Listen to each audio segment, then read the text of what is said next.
Hello everyone, আজ আমরা live MCQ থেকে 20টি গুরুত্বপূর্ণ ইংরেজি গ্রামারের প্রশ্নের সমাধান করব। প্রথম প্রশ্ন, এ পারসন হু ইজ শিভেলরাস। আমরা জানি শিভেলরাস অর্থ হচ্ছে সাহসী। এখন আমরা সমাধানটা কিভাবে করব? পলাইট অর্থ ভদ্র, তারপর হচ্ছে হ্যান্ডসাম সুদর্শন, ক্রুয়েল নিষ্ঠুর, কাওয়ার্ডলি কাপুরুষোচিত। এখন এই সাহসী শব্দটির সাথে যায় এরকম শব্দ কোনটি? Polite, handsome, cruel, cowardly. নিশ্চয়ই এই দুইটি যায় না, এই দুইটি বাদ। হ্যান্ডসাম সুদর্শন সেটাও যায় না, তাহলে উত্তর হবে পলাইট। আমরা দ্বিতীয় প্রশ্নে আসি। হি ইনসিস্টেড ড্যাশ দেয়ার। আমরা জানি ইনসিস্টের সাথে একটা প্রেপোজিশন অন বসে। এই প্রেপোজিশনের পরে একটা প্রোনাউন থাকবে এবং এরপরে যে ভার্বটা থাকবে ওইটার সাথে আইএনজি হবে। সেই হিসেবে আমাদের সঠিক উত্তর হবে অন মাই গোয়িং। অর্থাৎ হি ইনসিস্টেড, ইনসিস্ট মানে হচ্ছে জোর দেয়া, কোনো কিছু করার জন্য জোর দেওয়া। অর্থাৎ he insisted on my going there. Okay, number 3, she has lived in this house dash 2010। আমরা জানি যদি শুরুর সময় থাকে তাহলে সিন্স বসবে, আর যদি মুড সময় থাকে, যদি থাকতো 2 years, তাহলে এখানে বসতো 4। তাহলে আমরা মনে রাখবো যদি মুড সময় থাকে, যেমন 2 বছর, কোন 2 বছর সেটা বলা হয়নি, সেক্ষেত্রে আমরা 4 বসাবো। এবং যদি শুরুর সময়টা উল্লেখ থাকে, অর্থাৎ সে এখানে বাস করতেছে কবে থেকে? 2010 সাল থেকে, তার মানে এটা হচ্ছে শুরুর সময়, তাই উত্তর হবে সিন্স। তারপরে আসি চতুর্থ প্রশ্নে, হচ্ছে mutton. Mutton is common noun, abstract noun, material noun, proper noun. আমরা একটা জিনিস মনে রাখবো, যে কোনো ধরনের মাংস হচ্ছে ম্যাটেরিয়াল নাউন, যেমন মাটন, বিফ।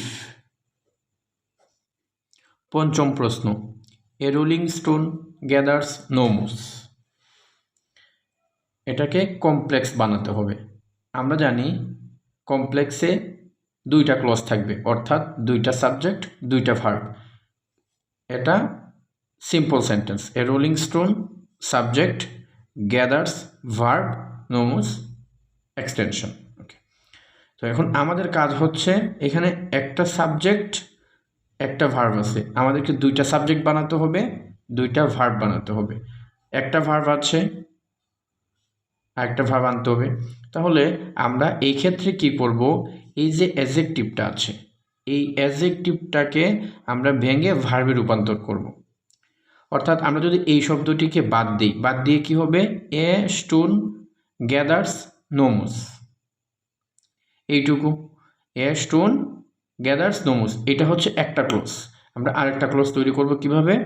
আমরা তখন রিলেটিভ প্রোনাউন হিসেবে দ্যাট ব্যবহার করব। কেন দ্যাট ব্যবহার করব? আমরা জানি এখানে আমরা যদি দেখি এ স্টোন দ্যাট রোলস, এই যে that rolls, a stone gathers no moss একটা ক্লোজ, হোয়াট রোলস এটা আরেকটা ক্লোজ। এখানে a stone that rolls gathers no moss, 2টা ক্লোজ। তো প্রশ্ন হচ্ছে এটা কেন হবে না? What rolls gathers no moss, অথবা এটা কেন হবে না? অর্থাৎ এই দুটাই তো এই উত্তরের সাথে সামঞ্জস্যপূর্ণ। তাহলে আমি কোনটা দাগাবো, হোয়াট দিয়ে নাকি দ্যাট দিয়ে? আমরা জানি যে অ্যাবস্ট্রাক্ট নাউন সংক্রান্ত বা অ্যাবস্ট্রাক্ট বিষয়গুলো থাকলে আমরা হোয়াট ইউজ করি। যেহেতু স্টোনটা হচ্ছে কনক্রিট, এজন্য আমরা দ্যাটটাকে ইউজ করব। তো a rolling stone gathers no moss, a stone gathers no moss, এটা ঠিক আছে। মধ্যে শুধু আমরা দ্যাট রোলস বসিয়ে দিলাম, অর্থাৎ একটা সাবজেক্ট একটা ভার্ব, একটা সাবজেক্ট একটা ভার্ব, অর্থাৎ দুইটা সাবজেক্ট দুইটা ভার্ব হয়ে গেল। এই আমাদের কমপ্লেক্স সেন্টেন্স। তারপরের প্রশ্নে আসি, লার্নিং ইজ রিওয়ার্ডিং। রিওয়ার্ড মানে কি? পুরস্কৃত করা, এরকম। তো এটা হচ্ছে একটা অ্যাডজেক্টিভ, এটা হচ্ছে একটা অ্যাডজেক্টিভ। তো এখানে আমরা দেখি উত্তরে কি কি দেয়া আছে অপশানে, participle, gerund, main verb, finite verb. আমরা কোনটা লাগাবো? আমরা জানি পার্টিসিপল অ্যাডজেক্টিভের কাজ করে, জেরান্ড নাউনের কাজ করে, ভার্ব তো ভার্বই, ফাইনাইট ভার্ব তো ভার্ব। তার মানে যেহেতু অ্যাডজেক্টিভ শব্দটি, সেই হিসেবে আমরা পার্টিসিপল লাগাবো। তারপরে হচ্ছে she hit the nail on the head. Hit the nail on the head, এটা হচ্ছে একটা ফ্রেজ। এই ফ্রেজের অর্থ কি? So dash she accidentally hurt her hand, she forgot what to say next, she made a perfect point, she made everyone love with her joke. এখানে hit the nail on the head অর্থাৎ মূল কথায় আসা, মূল কথায় আসা বা মূল আলোচনায় আসা, অর্থাৎ she made a perfect point. এই ফ্রেজগুলো বই থেকে পড়ে নিতে হবে এবং 200, 500 এরকম ফ্রেজ দেওয়া থাকে বইয়ে। আমরা যদি সবগুলা মুখস্থ না করতে পারি, অন্তত পক্ষে রিডিং পড়ি, তাহলেই আমরা অনেক সময় ওইগুলো বুঝতে পারবো যে ওইগুলো আনসার কিভাবে দিতে হয়, তখন আমরা সেখান থেকে আনসার দিতে পারবো। গেল এটা। তারপর হচ্ছে যে সামথিং ইজ এফিমেরাল। এফিমেরাল মানে হচ্ছে ক্ষণস্থায়ী, মানে টেম্পোরারি। এখন এই ক্ষণস্থায়ীর সাথে কোনটি যায়? লং লাস্টিং, এটা যায় না। বোরিং, এটা যায় না। শর্ট লিভড, ক্ষণস্থায়ী। পেইনফুল, বেদনাদায়ক, এরকম কিছু একটা। তো যেহেতু এফিমেরাল হচ্ছে ক্ষণস্থায়ী, আমরা শর্ট লিভড লাগাবো। Number 9, Nina always burns the midnight oil, অর্থাৎ মধ্যরাতের তেল। মধ্যরাতের তেল সে পুড়াচ্ছে, বার্ন করতেছে, পুড়াচ্ছে। সো শি অফেন ড্যাশ, তার মানে কি? এটা হচ্ছে যে একটা phrase, burn the midnight oil, এটা হচ্ছে যে মধ্যরাতে তেল পুরানো, অর্থাৎ হচ্ছে যে রাত জেগে কোনো কাজ করা, রাত জেগে কোনো কাজ করা। তো এখানে হবে স্টাডিজ লেট অ্যাট নাইট, অর্থাৎ রাত জেগে পড়াশোনা করা। তারপর ইফ ইউ হিট, হিট মানে তাপ দেয়া, metal. If you heat metal, বিভিন্ন পদার্থ, it dash expands, will expand, expanded, would expand. আমরা এটা নিয়ম হচ্ছে কন্ডিশনাল। আমরা জানি কন্ডিশনাল 4 প্রকার, একটা হচ্ছে জিরো কন্ডিশনাল, একটা হচ্ছে ফার্স্ট কন্ডিশনাল, একটা হচ্ছে সেকেন্ড কন্ডিশনাল, আর একটা হচ্ছে third conditional.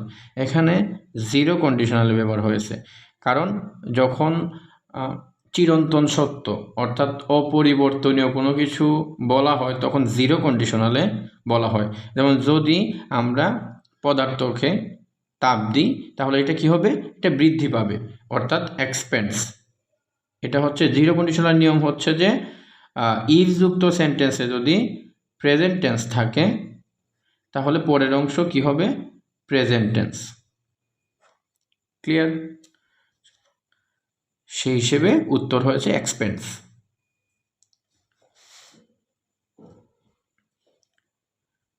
Question number 11, they dash for permission before using the equipment.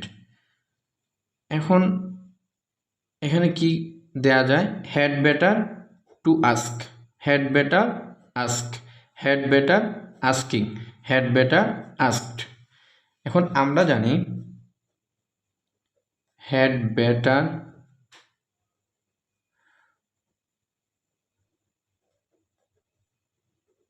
Would better, এগুলোর পর ভার্বের বেস ফর্ম বসে,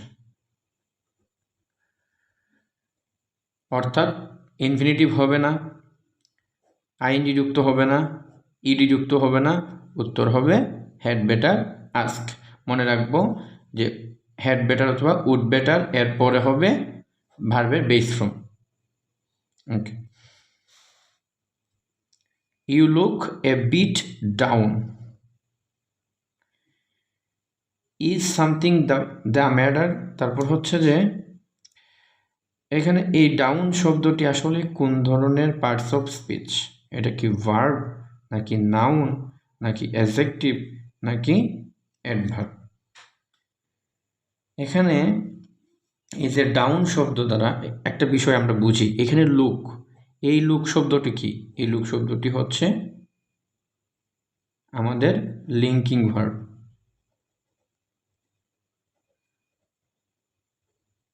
লিঙ্কিং ভার্ব, তো এই শব্দের মাধ্যমে আমরা এইটা আইডেন্টিফাই করব। এ বিট ডাউন, মন খারাপ এরকম কিছু একটা বোঝায় এই শব্দ দ্বারা।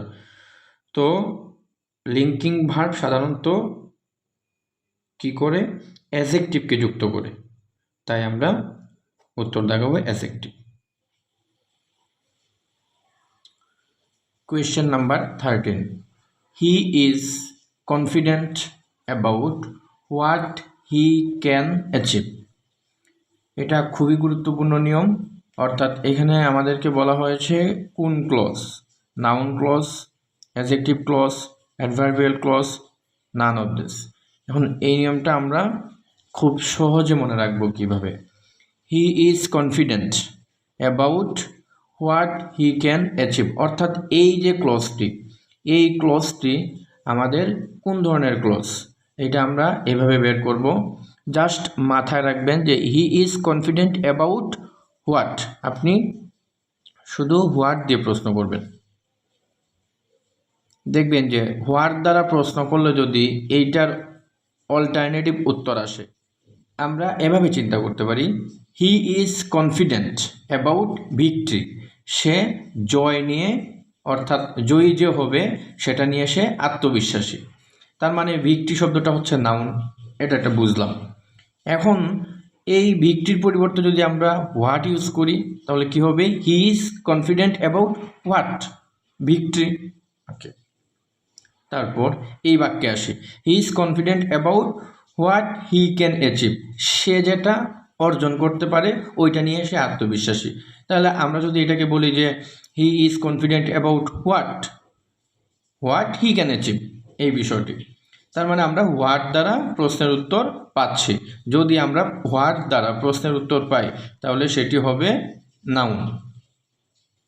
অর্থাৎ এখানে যদি ক্লজ থাকে, অর্থাৎ সাবজেক্ট ভার্ব থাকলে ক্লজ হয়, যদি ক্লজ থাকে তাহলে হবে নাউন ক্লজ, যদি প্রেজ থাকে তাহলে হবে নাউন প্রেজ, আর যদি কোনো একটি মাত্র শব্দ থাকে আর হোয়াট দ্বারা আপনি তার উত্তর খুঁজে পান তাহলে সেটি হবে নাউন।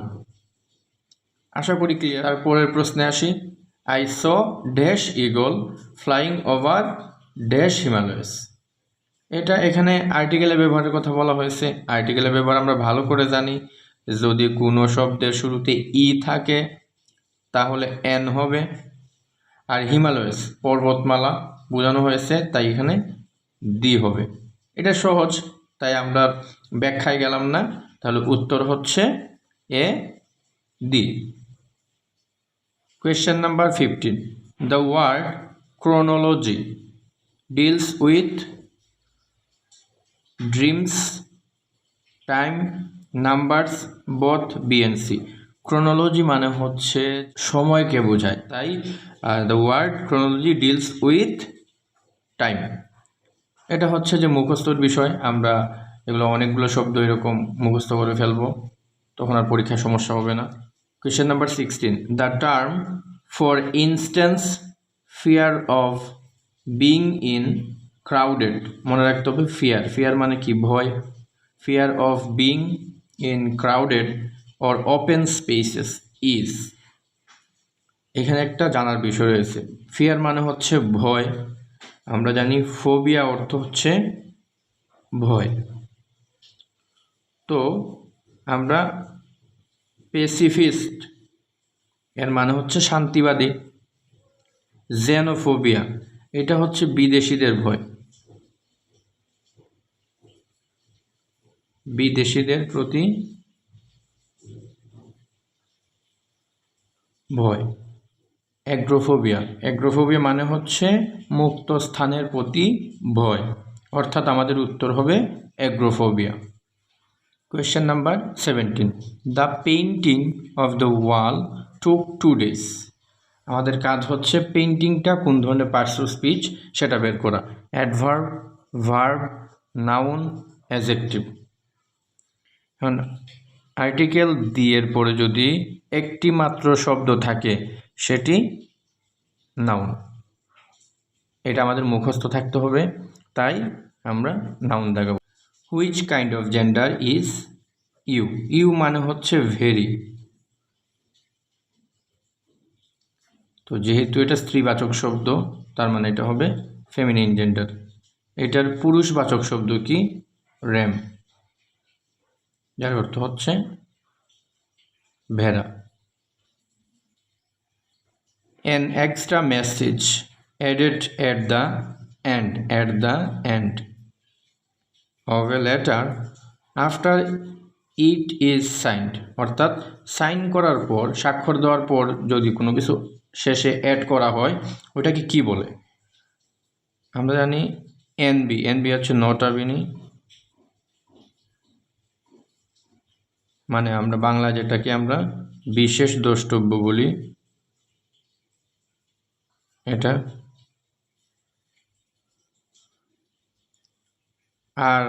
RSVP।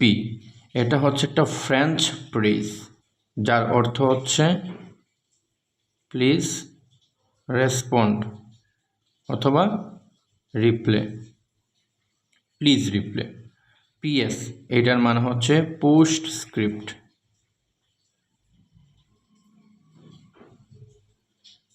পোস্ট স্ক্রিপ্ট যার বাংলা হচ্ছে,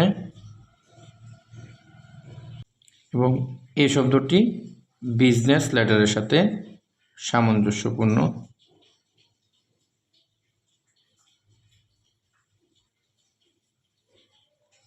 তাহলে আমাদের উত্তর কোনটা হচ্ছে? আমাদের উত্তর হবে পোস্ট স্ক্রিপ্ট, অর্থাৎ পোস্ট মানে হচ্ছে ডাক বা চিঠি, স্ক্রিপ্ট এটার শেষে যে একটা স্ক্রিপ্ট থাকে ওইটাকেই বলে পোস্ট স্ক্রিপ্ট, সংক্ষেপে PS। তারপর question number 20, please turn off the lights. দয়া করে লাইটগুলো বন্ধ করে দাও। তো যেহেতু প্লিজ আছে, আমরা মনে রাখবো প্লিজ থাকলে হবে you are requested two.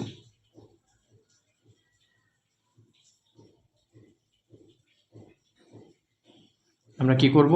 Passive করব। তো প্যাসিভ করলে মনে রাখতে হবে যে আমাদের প্লিজ থাকলেই কি দিব? You are requested to. তার মানে এখানে the lights are turned off by someone, let the lights be turn off, let the lights to be turned off, you are requested to turn off the lights. তার মানে উত্তর হচ্ছে এটা, you are requested to turn off the lights. ধন্যবাদ।